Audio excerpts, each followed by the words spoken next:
welcome to the Collaborative Aotearoa Telehealth webinar for October. That seems a bit scary saying that. It will no doubt be Christmas anytime soon. I am going to open us up with a quick karakia and then I'll introduce you to the panel who are popping up and being spotlighted as I speak, and we'll get into our kaupapa for the day. Karakia. Tūtawa mai I runga, tūtawa mai I raro, tūtawa mai I waho, tūtawa mai I roto, kia tau ai te mauritu, te Māori ora ki te katoa haumi e, hui e, tai ki e. Welcome to our webinar. Today we're going to be talking about shaping the future of telehealth, which is a really exciting topic for us to be talking about as pressure consistently grows in primary care and in general practice, and how do we support that pressurized environment with different ways of working, and telehealth continues to be one of the things that enables us to work a little bit differently. So we've got an amazing panel of people who've come to share their knowledge, their insights, their thoughts, their vision, just prepping them to get all futuristic for you towards the end of the kaupapa, but also just to share some of the key learnings that they've had as they've been on the telehealth journey over the past few years. So I'm going to introduce you to your panel, and then we've got a few set questions, but as per our normal kind of webinar kaupapa, the Q&A function is there. If you've got a burning question, I'm really good at checking them as we go, so you don't have to hold off until everyone finishes their whakaaro. You can pop those in as we go. The panelists are all pretty tech savvy because they come onto a telehealth webinar, so they'll be able to jump in and answer ones that are relevant to their kōrero or their whakaaro as well. So please be interactive with our panel today. They're a great group of unscary people that are here to support and awhi the future of telehealth in Aotearoa. So we've got, joining us today, we've got Tim Wood from Planned and Unplanned Care Group Manager at Te Whatu Ora. Great to have you along, Tim. We're really excited on having a bit of an update on what's happening with the Telehealth Review. We've got Jess White, General Manager at Practice Plus. We've got Dr. Emma Calvert from Ora, Clinical Director at Ora. Kia ora, Emma. And we've got Dr. Graham Denwa. You have to correct my pronunciation. Chief Medical Officer at Tend Health. It's always great to have Tend in the room to show us how we can kind of think about things quite differently. So kia ora, Graham, thanks for coming and being on board. And we've got Dr. Reza, who apparently also always has the best shoes, I keep getting told by people at ProCare. So if you don't know Reza, he's probably got some really, really cool shoes that are 10 times better than the ones that I'm wearing today. So from CareHQ and ProCare, so great to have you on our chat and webinar today, Reza. We're going to kick off with a bit of State of the Nation, telehealth review, what's going on in that space. I'm going to hand the rako over to you, Tim, to provide us a bit of insights around what you found from the kind of key findings from the recent telehealth review in Aotearoa, and any kind of key messages and insights that you've got to share with the 86 people that have joined us today. Over to you. Kia ora, and thank you for the invite, and great pleasure to be part of this. I've got actually a few slides I'll share. Now I can't find them. Oh, there we are.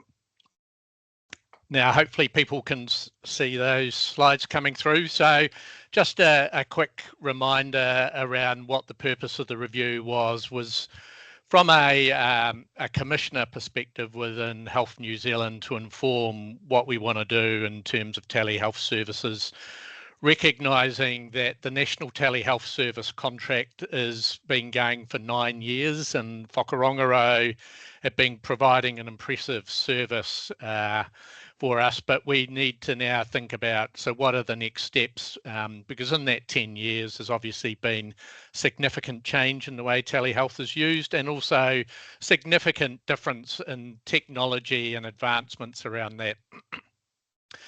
So a couple of things that we've been doing through that process. One is we've been reviewing the literature and international jurisdictions in terms of what's happening with telehealth in that space there. So some of the findings is that while telehealth and teletriage services are very valued by patients and users and others in the system, the evidence of their impact on the health system is less clear. So there's not a lot of evidence that it actually reduces demand on ED departments, etc., around that. And one of the things that's coming out of the review is that through those services, if you tell a patient to either call you call an ambulance for them or you send them to ED, they're likely to respond to that. If they're asked to make an appointment with their GP, and it's the case in a lot of parts in New Zealand that it's sometimes difficult to get a timely appointment for a GP, then they're less likely to follow up on that advice. Recognising different parts of the populations use these services in a different way, and we need to think about how we use different channels to support different parts of the population that are using it. And also from an Indigenous perspective, we need to think about Indigenous populations, how they use them, and that we have services that are culturally acceptable and responsive to their needs. Workforce training and well-being are critically important, so that they're actually well supported, because it can be quite an isolated environment on those telehealth things, with a lot of people doing that from home environments rather than a workplace setting with others. The National Telehealth Service is generally evolved similarly to international models. But one thing we don't have in Aotearoa with our model at the moment is the ability to book up an appointment for a patient with their general practitioner or another service while they're on the line. And the other thing that's coming up more broadly within telehealth is the use of symptom checkers. Now, the evidence around symptom checkers and their benefits is not particularly strong. And generally, the symptom checkers that are available internationally at the moment, people need to have a reasonably good level of health literacy to be able to use those and interact with those. So not necessarily suitable for big parts of the population. Here's a bit of figures from current utilisation that we've seen. So in the 2019 to 23 period, there were a bit over 5 million contacts with Whakarongarau through the National Telehealth Service, the mental health crisis lines, etc., and 24% increase over that time. And you can see that some areas like the poisons line have got a wee bit of growth, but that's been pretty static in that space. So this is the utilisation per 100,000 population also in terms of, so we can see that actually Māori per 100,000 have very good utilisation of the telehealth services, but we've got quite low utilisation comparatively for the Pacific populations. And there's quite a bit of variation across the region, which we really don't understand. But you can also see from an age perspective, certainly more popular with the younger people who are more au fait with the technology. So we need to think about that from an aging population perspective. And then just in terms of the time of the day and the etc. in the day of utilisation, you can see it's reasonably level, but slightly more use of the services possibly at the weekend. But that peak is really during normal hours that general practice is open. So the out of hours use of the telehealth services is a lot less than certainly I anticipated at the beginning of the review. Now, in terms of the National Telehealth Service, this just gives a bit of an overview of where people are directed when they come into there. So some interesting perspectives there. About 7% of the, well, more recently, about 10% of the callers are directed to ED, and about a 6% an ambulance is called on their behalf. So, 16% of those calls actually require more urgent care than a telehealth query. One of the things Whatu Ora has been able to do is enable people, if they need to see a GP, is to be able to schedule that and get patients to look at that, and also redirect patients through channels. So if they don't need to talk to someone, they can connect into other information platforms around that as well. And if for some reason there's been a bit of a decline in the number of people that have been advised to see a GP, which is about a quarter of the calls, and about a quarter of the calls are basically giving them some advice about how they can look after themselves without having to engage in a face-to-face consultation. So we're now thinking about where do we go with this, and we've actually got a document that's coming out in the next week or two more broadly for comment on our findings around this, which will have a lot more detail in it.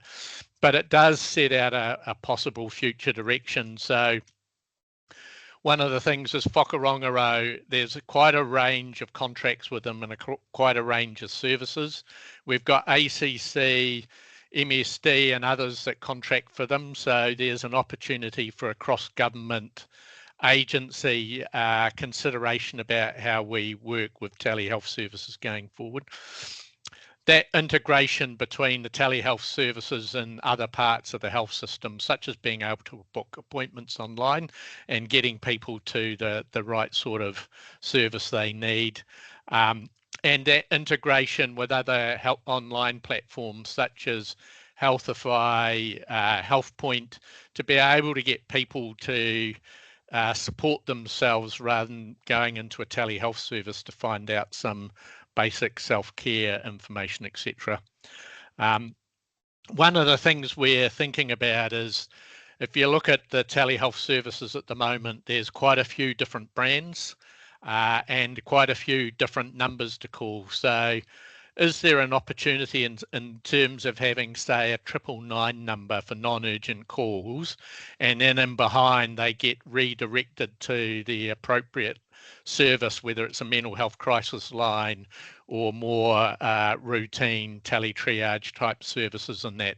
It's a feature in overseas jurisdictions, and personally I think it's a potential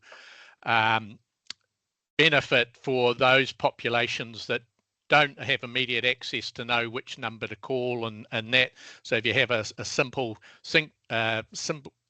digit number for non-urgent calls and redirection, and then the urgent calls could be redirected in behind directly to 111 or vice versa from 111 into this seamlessly for the patient as they call them.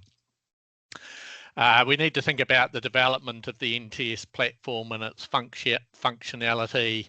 And one of the things in that space is we have a lot of different telehealth service providers with all their own separate infrastructure. Is there a possibility of actually having a collaborative infrastructure in behind that multiple providers can leverage off, and then that interface with patient records and all of those things could be done once potentially around that. Obviously an opportunity to engage with priority populations, rural communities, etc., in terms of improving the access through that and wherewithal.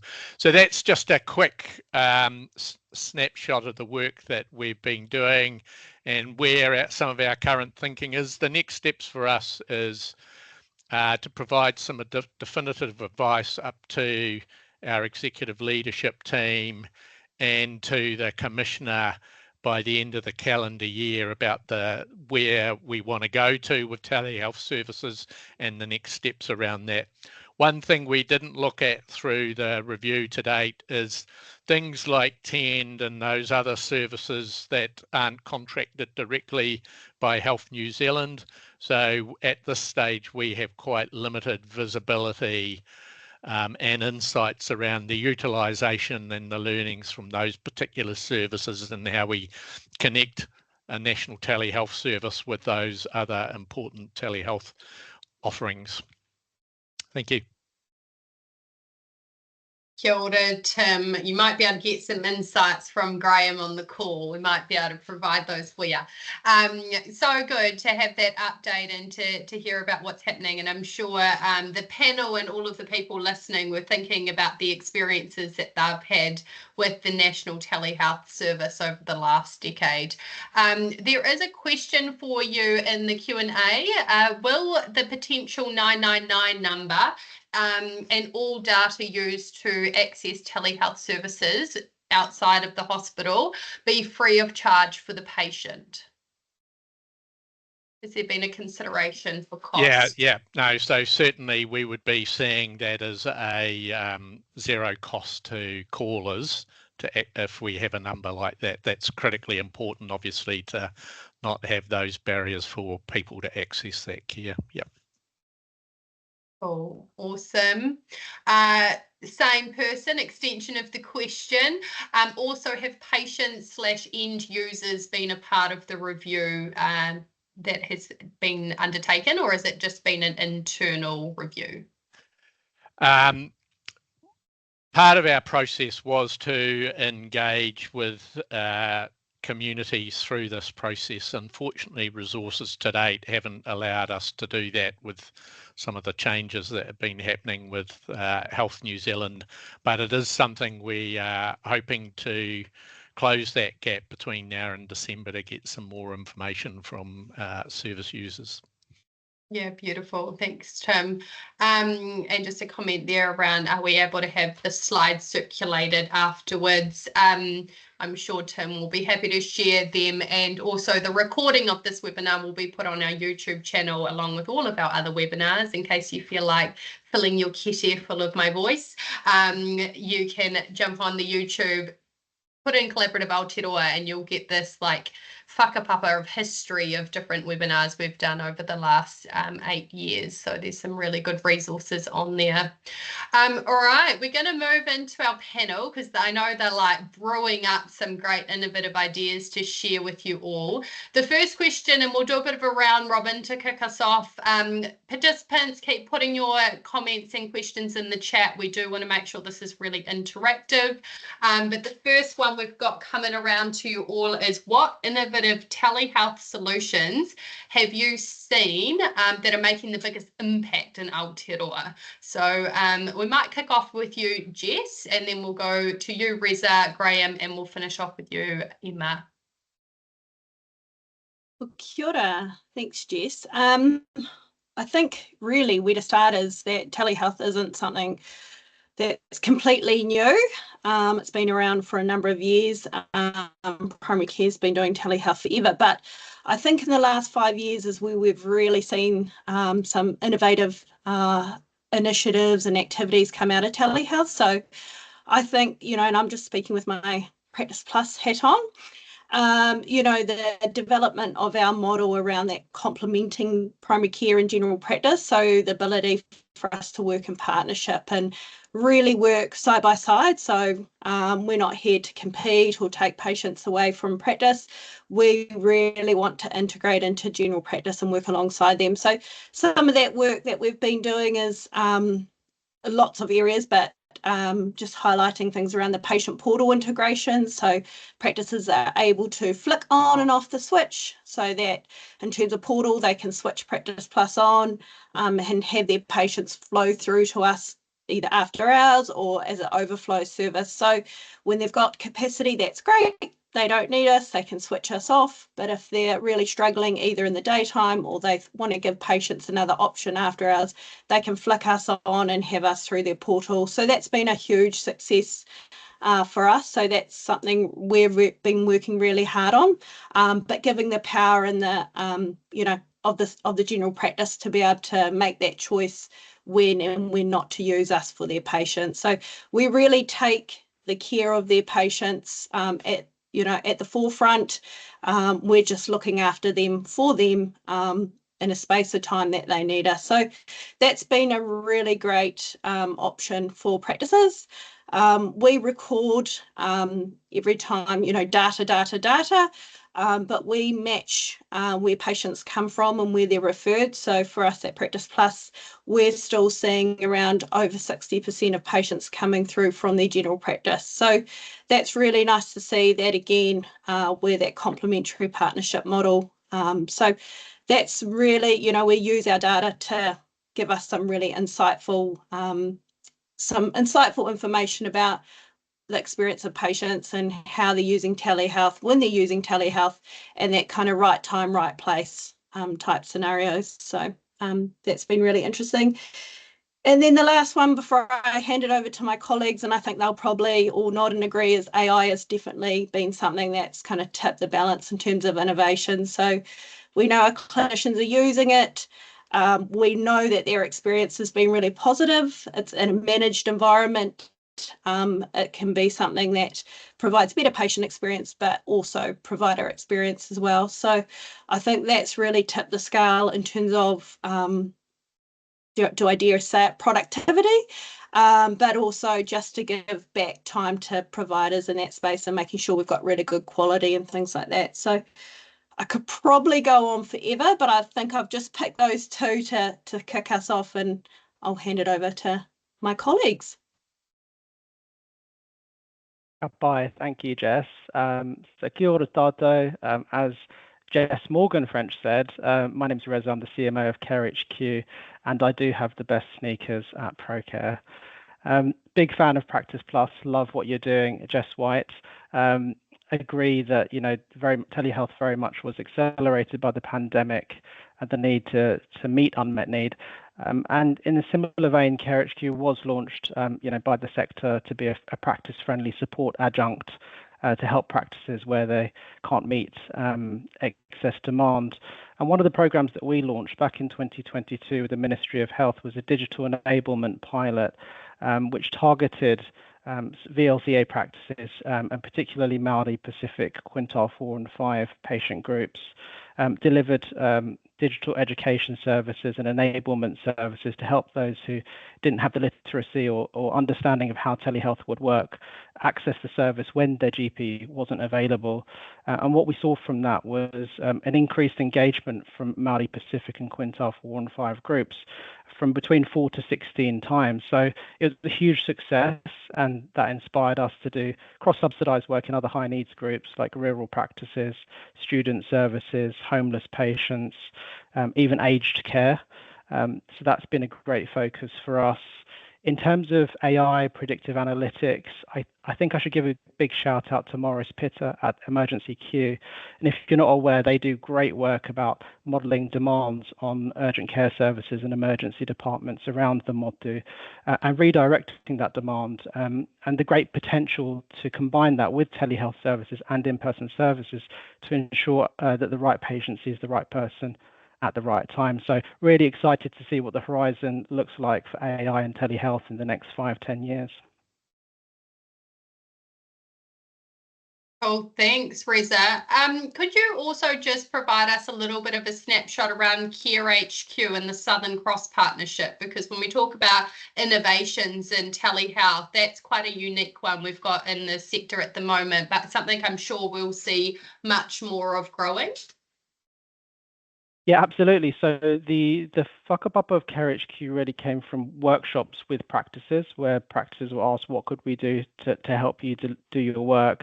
And then the germination of Care HQ launched in 2020, just in time for the pandemic, in partnership with Southern Cross Health Society. So they're one of the companies that we work with to deliver telehealth services for their members. We work with around 100 practices across the country, various insurers, not just Southern Cross, NGOs, major employers, trying to meet the need where it's most efficient and where it's most patient-centered, but also I think the key balance is making sure that that's a practice-friendly and supportive of the current practice model. and navigating the current way in which in-person services are being delivered and complementing that rather than trying to replace it. So it's an interesting business model to operate in, but keeping the patient first, heads us in the right direction. Kia ora. Thanks, Reza. And I'm just going to direct our panel to the really beautiful questions that are coming into the Q&As. If you're not looking in that direction when you're not talking, feel free to. But over to you, Graham, to talk to us about the 10 innovations, the innovators of the year even. Thanks, Jess. Not a great start for a health technologist, but I can't work out how to show the Q&A section, so I'm sorry, I'm not seeing any of the questions, so I need someone to point me at that in Teams. Yes, so kia ora tātou, everyone. Ko Graham Denia, toko ingoa. I'm the Chief Medical Officer at Telehealth. And yeah, so with respect to innovative solutions in telehealth, I mean, I think it's obviously a burgeoning area in NZ. I think actually, most of the major players who are sort of trying to innovate in primary care in this space are sitting here in this webinar, which is great. All got slightly different approaches, but the common themes that you'll hear coming out really are, how do we look to apply telehealth in a way that complements but doesn't disrupt, or at least doesn't negatively disrupt, existing care models. So as an adjunct to improve access and quality of care, but without replacing or disrupting the good things about general practice. So the continuity of care, quality of care, and so on. The different people sitting on this webinar, I think we all have slightly different approaches to that, but I think the general,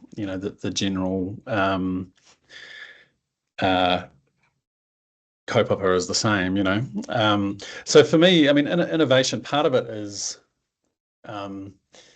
it's really a question of, how do we get to a point with telehealth where it's integrated well into existing care models, and so that it's not seen as an innovation, I guess, but really is just as a standard mode of care delivery.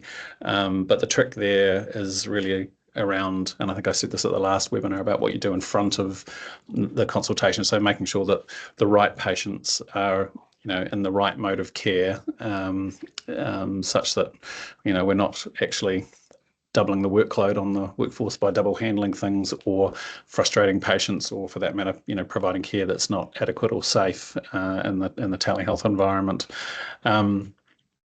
Totally agree with AI obviously is going to have a big impact in this space, and I think across the health sector and all sectors in general. The interesting thing, like your comment, Tim, I thought was interesting around patients' access to symptom checkers. I think what we're seeing actually is that the biggest symptom checker that people are going to be using going forward is just going to be ChatGPT or Claude. In fact, I think that's already happening, and actually I think it's probably already happening as well, that clinicians are using it in an assistive fashion as well. Like all of these things, I think it's a bit like when Google first appeared and patients were all turning up Googling their symptoms. More and more we're going to see patients using these tools themselves prior to coming to see us. And so we're going to have to grapple with that going forward.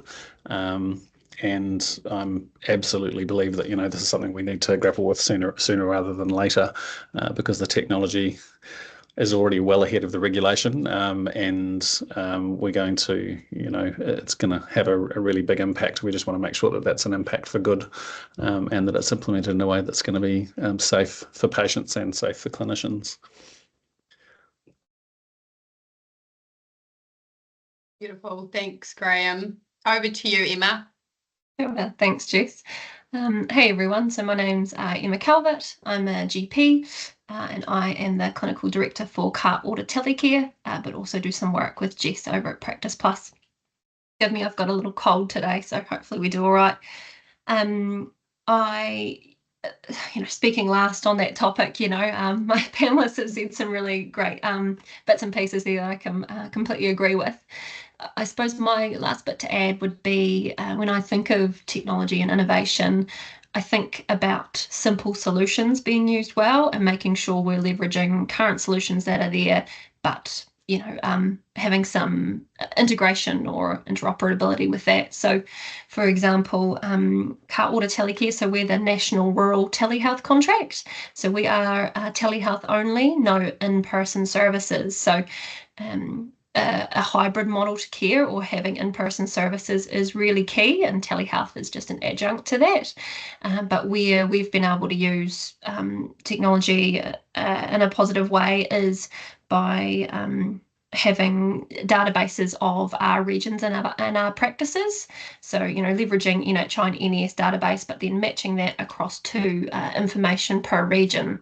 So when we're seeing patients from anywhere in the motu, we can really quickly see from our mapping what labs they're using, where the local hospital is, what the drive time is, how to access their data repositories, and all that stuff that allows you to provide good care across the motu. And using platforms like that and getting information from the ground and from practices is really important to make good choices for the patient if telehealth resolution over telehealth isn't the suitable modality for them in that time. And we may end up talking to it, but also, data, re-emphasise the importance of data and outcome reporting to understand where patients are coming from. So we're able to see, are there any particular regions that we're getting more ambulance calls through telehealth? Are there more that we can resolve over telehealth? What those presentations are? And then we can see that by ethnicity, practice and region to feed back to local communities and help channel the healthcare access they have to. Yeah, that's me. Thanks. Kia ora. Thanks, Emma. And Tim, what innovations did you read up and research on in your telehealth review, or is that something you're going to hope for the future National Telehealth Service? Well, I think a lot of it's being covered here, and as mentioned by some of the panelists, the use of AI and acknowledge that while symptom checkers may not be necessarily fit for all patients at the future, the way the technology is developing, that could change quite rapidly around that. I think the biggest issue we still have in New Zealand, which has come up, is that connection across all different providers and the sharing of data and outcomes. So, an example is if somebody calls into Whakarongarau and they need to go to ED, we've got no way of knowing actually whether they actually attended the ED. Mm-hmm. So there are huge opportunities in terms of that data flow integration and being able to see what the real outcome is rather than what the disposition was at the end of the call. So I think that's the area where I'd like to see more innovation and collaboration across the system, is actually how do we achieve that? Thank you. Kia ora, Tim. I think we all are nodding in the need for integration between primary care and secondary care systems, something that keeps, I'm sure, many of us up at night trying to figure out how do we bring those two worlds together in a way that best serves that patient's need. I'm going to go slightly off script, which won't surprise any of you, but we've got some really good questions in the chat, and I'm going to encourage the audience to keep sharing your partai, because I want this webinar to be on point for you and what you want to get out of it. Joe has asked a really interesting question around telehealth providers engaging with the mobile community. So your kind of mobile outreach nurses or ARC, I think, would also fit into there, your home-based care support teams and things like that. Are any of your organisations thinking about that, doing that, providing services, I guess, beyond, I guess, just people ringing you up, but also kind of in, I guess, groups or clusters of people requiring care? Graham, you can go Okay. first if you like. I can speak to that, sure. Go for it. Saw me unmute. Yeah, I think it's a great question, and it speaks to the next question that was on the list, I think, about sort of equitable access, and particularly access into rural and remote communities. So this is something that, you know, we're just starting to look at with TEND. But yeah, it's one thing to have a service that is backed up by access to sort of bricks and mortar in-person care. So if someone is seen in the telehealth consultation, or teletriage for that matter, and I think it's really important we make that distinction actually between sort of care delivered, sort of GP care delivered through telehealth, I guess, versus teletriage. But if you can then say, well, look, I think you need to be seen, and there is access, a pathway for access, fantastic. But if you are in a remote community, that obviously is a major barrier. And so, in order for us to address that postcode lottery, if you like, we are going to have to lean into kind of more hybrid models. I think it's going to be essential to be able to work with local providers, be that, you know, outreach services, or be it pharmacies, or be it you know, e-health providers, or, you know, whoever that may be, which is you know, much more kind of complex problem to solve. But I think it's going to be absolutely essential for telehealth to be able to effectively reach into rural communities. Thanks, Graham. Has anyone got anything to add? Reza? Yeah, I think the opportunity to develop hybrid models to bridge that unmet need are tremendous. We have the most amazing team of mobile nurses at ProCare called Aotearoa Ora, who look at the greatest unmet need collectively across households, regardless of where they're enrolled, what PHO or what practice they're at. And they'll actually go to the household and, you know, top the family up on EMS, or do some smears or some health education. And we're looking at really exciting hybrid models that could allow them to do that with the support of a telemedical service, so an experienced GP fellow on hand remotely to help them with that process, of course, working with in-person practices as well. So I think the future definitely will be a blended model. It's how we can align incentives and create clinical governance structures that keep the patient safe and keep the guardrails on. I think that's so exciting, and that's tapping into our unworried, unwell population so much and enabling them a service that they can lean into. The next question I'm super interested in, and it talks to the cost. So how are we ensuring that telehealth services remain affordable for patients? And from my MBA days, I should be knowledgeable enough to say that a telehealth service should cost less than a face-to-face practice, having to pay rent and having to have all of the infrastructure of having a building cost associated. Yet it still costs me more to have a telehealth consult than it does a face-to-face. And I do think this is driving behaviours, and I also think it's driving access. So I'm really keen to hear from the panelists what your thoughts are, how this is being addressed within your organisations, and kind of the challenges and opportunities that you are facing in this space. I'm happy to jump in on that one. So I think it's funding models are always a complex beast, let's say, and I think you can't. Jess, I'm just going to challenge you on that. I don't think you can kind of directly compare like an in-person consultation cost versus telehealth. So, you know, for most of us telehealth providers here, we don't receive capitation funding. So our funding usually comes direct from patients, with sometimes a little bit of top up from different regional contracts and things, and we can then subsidise care, which is a great model for us and the patient, right? If we can subsidise and bring some of those costs down. I think for Practice Plus, we've been really committed from an equity perspective to keep our community services card rate at a really affordable rate. So sitting at $21. We've been really working hard to keep that at that rate. And you can see that in our data again, where, close to 27% of people that come through the service are community services card holders. And so that's something that we really celebrate and want to hold on to. But yeah, the funding mechanism's a difficult one. We have to pay for workforce and all the infrastructure and IT. IT costs are quite expensive these days. And when we want to keep up with the innovations and things like that, that's coming across to give really good patient experience. It's, as general practice knows, then it's not normally, affordable and things like that. So we want to provide really good care as well. So, but yeah, funding mechanisms and models are tricky. So that's my 10 cents, Graham. Yeah, I mean, just to echo Jess, I mean, I think the funding model is going to need to change to support this.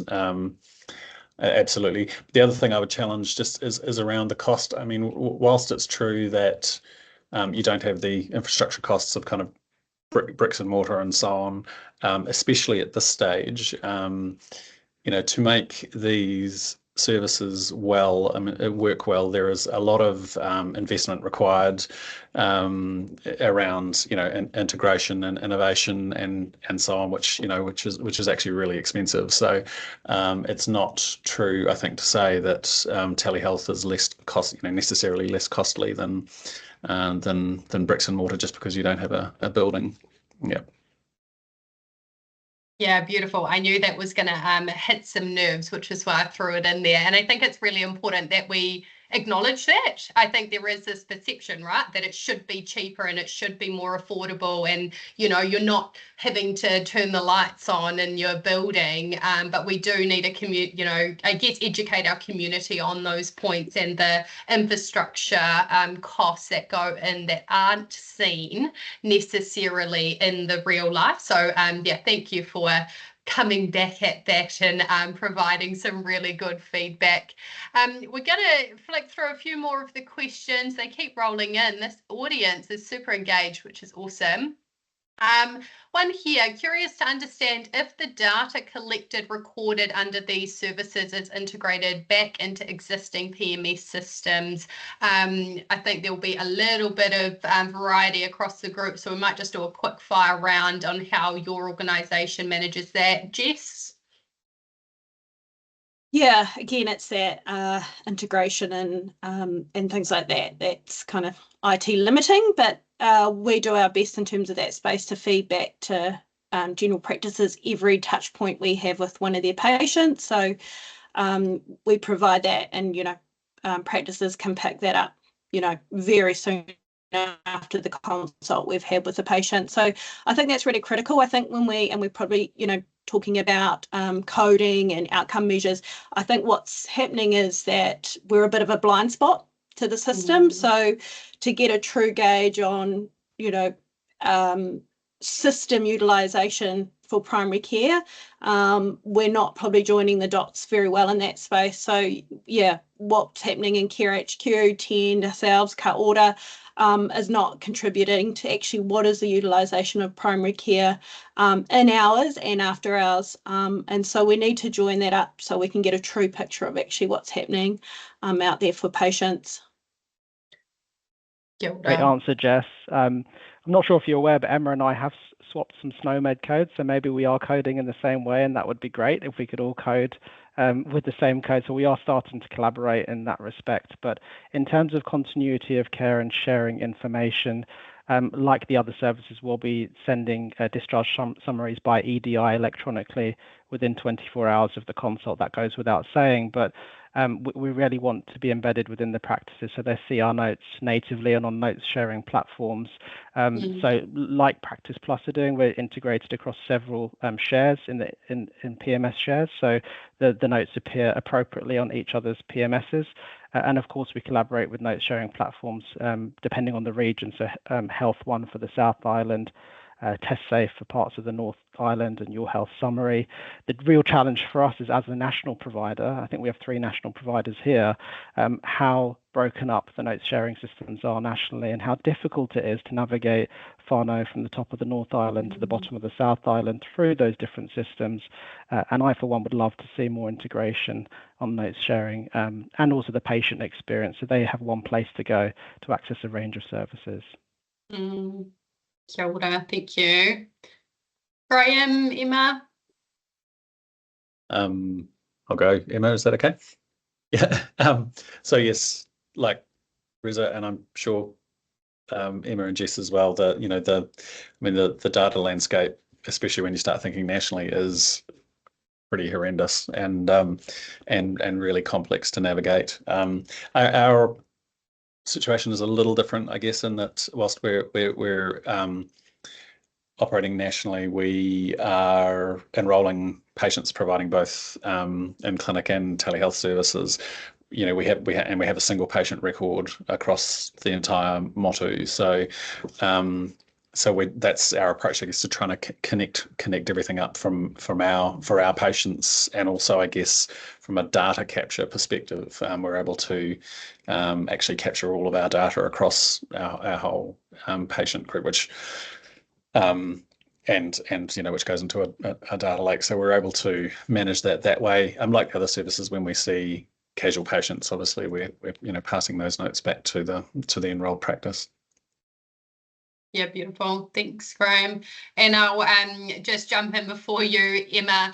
I went to my GP a little while ago to see him about something, and I'd used car order on the weekend before, and I said, oh, well, I'm here. Can you just pull up my car order summary? And he's like, what is that? And I'm like, oh, man, get in the day. So hopefully old Nige isn't on the call. But then he pulled it up, and it was this really beautiful summary of exactly what had happened. It was for my daughter, that car order appointment on that space, and I just, it was such a clear description that his comment back to me was, oh, maybe this is my retirement plan, I could go and work for car order.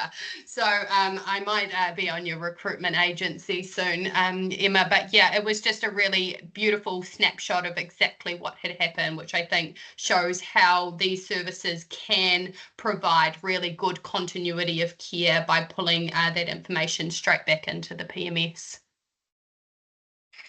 The only extra bit I would add above everyone else, all the same stuff, we're all doing the very similar things, would be that, like Graham's point on the data landscape and how complicated it is and how difficult it is to integrate, and sometimes making the right choice is the harder choice. So, for example, with eLab requesting, it's very easy to do a paper form that gets sent to a patient and they can take it to the lab of their choosing.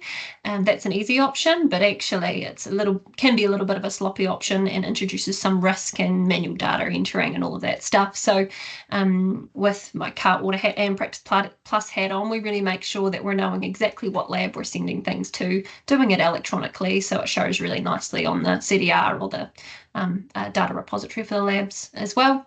And simple things like making sure you're CCing the enrolled GP. Of course, the requester always has the responsibility of actioning the result, which we do, but making sure the GP is part of that journey, so they'll be able to see a throat swab come back and then underneath it see a consult note saying, strep A treated with antibiotics. So they get to know exactly what's going on, and hopefully without any management. So beautiful, thank you. We are going to wrap up soon, team. So panelists, if you've not been hanging out in the chat, do feel free to jump in there over the next couple of minutes and answer some of the pretty beastie questions some of them have asked. Some of the big ones could do with some love. And what we will do is we're going to finish with the kind of the future of telehealth. What's going to come? What's your vision? What's your expectation? We ran a workshop last week with Collaborative Aotearoa, and we were trying to get people to be like real visionary around the model of care for general practice. And in one of the little spaces, we had this card that said telephone triage or clinical phone triage would, be, the resolution would be 2 or 3 times over. And a few people were like, that's impossible. You can't do that. That, can't can't possibly be in that space. So permission to kind of be quite visionary in this space, and to throw things out that might be a little bit blue sky, but I do think that that's where we need to kind of land around the future space, because what we're currently doing can't just have little tweaks and nudges. It does need some kind of big ideas coming in to support the future for accessing primary healthcare services. So the question is, what are your aspirations for telehealth over the next 5 to 10 year period? And we might go in reverse because Emma doesn't want to go last after having to be last time. So we'll start with you, Emma. We'll go to Tim, we'll go to Graham, Reza, and then Jess, you get the hard grind at the bottom to be the visionary for the organizer or for the group. So over to you, Emma. Thanks. I would say just anything in line to be able to provide better integrated care. So I harp on about it all the time, but making sure, if there could be a national way that we feed our data into, or some semblance of order in there, would be great. I wonder whether there's a bit of work to be done around sort of requirements, or dare I say legislation of that general practices, that it's important that some people aren't using barcoded prescriptions, NZEPS for example, and to me it just seems quite wrong, quite tragic to not be doing that. So making sure that we are using the tools that are already available, that we are uploading our data to a data repository so our patients' data can be seen elsewhere. So that would be the one, being connected so we can understand what's happened for that patient.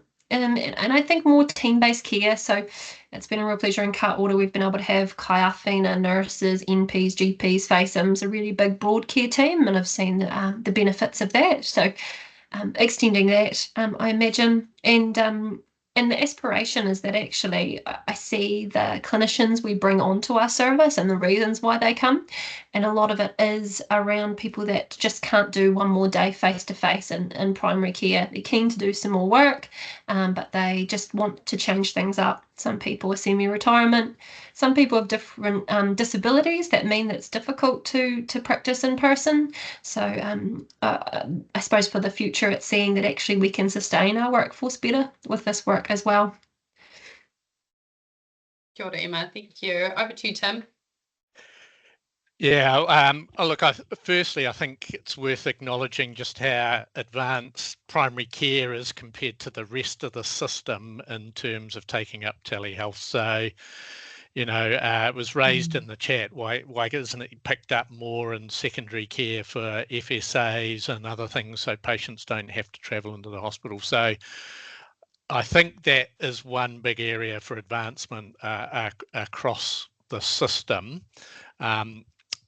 Because we should be addressing those issues for patients in the secondary care setting, and attending a hospital is not the most pleasant. It's usually pretty congested, it's difficult to get parking and all sorts of things like that, and it costs a lot of time for patients to attend. So I think that's one of the big advancements, and just reiterating this whole thing of the integration of data and being able to get that moving forward. And I totally agree, Emma. It shouldn't be acceptable in this day and age that people aren't using e-prescription services and e-ordering for labs and all of those sorts of things. We should be making that much more, everyone should be using those things. I think the challenge we have, which we have to think about, which Graham touched on, is people's use of these tools like symptom checkers and that for self-diagnosis, and how do we manage that, and not having people not attending primary care because they think they know what the answer is. And I think that's a risk we need to think about how we manage going forward. Thank you. I'm glad you brought it up, Tim, because I wasn't going to, but I actually got a handwritten prescription from a hospital that will remain unnamed the other day to take to. I was like, what is this? I don't think in my lifetime I've ever seen one of these. And the nurse was like, oh no, that's the prescription. And I was like, no, it just gets sent to the pharmacy. And she's like, oh, not here, we handwrite them. So yeah, how exciting would that be to see some of these technologies being leveraged through our secondary services? Graham, what's your vision? What's next for TEND? Thank you. Look, I mean, mainly echoing what Jess and Tim have already said. I mean, I think in 5 to 10 years, it would be lovely to think that we could have, a funding model that really supports this, the development of this kind of hybrid model. Remembering that even the current enrolment model is, really doesn't serve serve us well. It's very siloed. It's very regional. We've got, is it 500,000 patients in New Zealand who are not actually enrolled under any provider. A data landscape that is connected up across a country of 5 million people. That's pretty crazy to me. That just, I mean, historically the way it's evolved, obviously, but for it to be as fragmented as it is in a country of our size is pretty crazy. And then integration of AI tooling to support all of this in a safe way. And Emma touched on too, just I think, I mean, this is not so much a telehealth piece, but it's part of the broader piece of how we evolve primary care too, is just around moving the model more towards a truly sort of multidisciplinary approach. So, elevating the status and the role of our nursing colleagues and working together in a more multidisciplinary way and trying to just move beyond this stack of 15-minute appointments with the same, probably peri-retirement practitioner that you can't get into for 3 weeks. Kia ora. Thanks, Graham. I actually sent someone a text this week that said, is the 15-minute appointment universal across the globe? And his response was, question 2, don't know. But I do think it's a paradigm we need to challenge, right? Reza, what's happening for CareHQ in the future? Oh, yeah. And just to echo Graham and Emma's great comments, excited about integrating into care pathways, bringing in interdisciplinary teams, health coaches, nurses, allied health specialists. I mean, I guess the lowest hanging fruit for telehealth was episodic care, unscheduled care, but there's so many other bottlenecks that we could relieve with a scalable, highly skilled workforce when applied appropriately. So I won't repeat those points, but I am excited to see the point of care being shifted away from secondary care and into the community towards patients and whānau. And if we're going to tackle the intractable challenges that healthcare faces, which is essentially doing more for less, we're going to have to do something radical. And that might involve, as some of the Q&A comments have said, hospitals at home, telemonitoring, IoT and wearables, and integrating them into existing services, but by relieving pressure on those secondary care services. But I'm also interested in moving upstream instead of going downstream to secondary care. How can we prevent illness and tackle some of those socioeconomic and behavioural determinants of health through telehealth? And that might be nudging patient behaviours, health education in new and novel ways using the digital medium. So there are so many ways that we can deploy this technology to relieve pressures on the health system. It's about going to where the need is and working in a concerted way. Yeah, kia ora. And with an ageing population, we all know where that might be in the pockets of New Zealand that might need that the most. How good. And Jess, what have you thought up for us? Oh, I've got a couple of little goals, and I'm conscious of the time and also how inspirational my colleagues are, because they've pretty much covered what I was going to say. But my little bits of gold at the end was putting the care in the patient's hands. So I think it's about bringing the technology to the patient. So not expecting them to come to us, but us to come to them, and really thinking about how we do that, so that I talk about patient experience, but really thinking about that and making sure that's our gold standard. So when we design any new technology or innovation, we think about the patient and put them in the centre, and also being aware that we don't create an even bigger digital divide by doing that. So, do we need digital navigators and things like that in the community, so that we bring that technology and the patient closer together, so we don't force that divide any further. I think pharmacy is a real opportunity. I think out in the community, we're starting to work with some pharmacy and get some really great outcomes. So I think there's a real true opportunity and a workforce that are keen to be part of the solution. So that's my little bit around the integrated teams. And then the final bit was, again, I'm going to go back to the funding model. I think if we get the general practice primary care model right, the tension between telehealth, urgent care and general practice will start to ease. At the moment, there's a bit of rub there, but I think if we can get that funding model right for general practice, then it will relieve some of that rub that's going on. And again, and like you said, Jess, again, you stole my thunder about the 15-minute. That's so unfit for purpose, even in telehealth. So I think we need to think about that model. So yeah, those are my 3 little bits of gold. Beautiful. Thanks, team. And thank you for coming online today to share your whakaaro. I think it's just beautiful to have our 4 leading telehealth providers in one virtual space alongside the unplanned and planned care guru at Whatu Ora to kind of pull together a webinar today. And I think it shows the collegiality, it shows the sharing, it shows the connectedness, which I think is sometimes perceived as not. So thank you for showing up today to actually disrupt that kind of thinking and that kind of, I guess, grit out in the community and show that you are connected and you are sharing things like SNOMED codes and coding and processes and sharing of information. It's really challenging some of those I guess, behaviours and those people's perceptions that need to be challenged. So thank you for coming, for sharing your visions, for sharing your updates and sharing your ideas with the sector.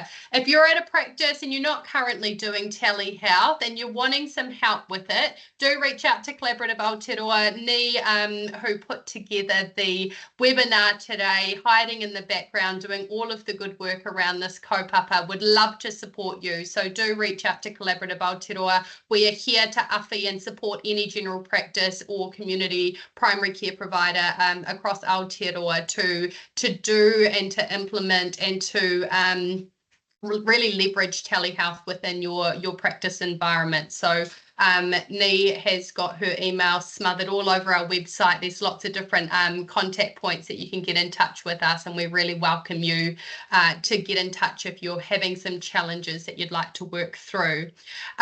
It was pretty uncanny that through the webinar we talked about AI quite a lot. Our next kind of series of webinars will be based on AI. So there'll be one in October, later in October, one in November, and then the last one is your Christmas present in December.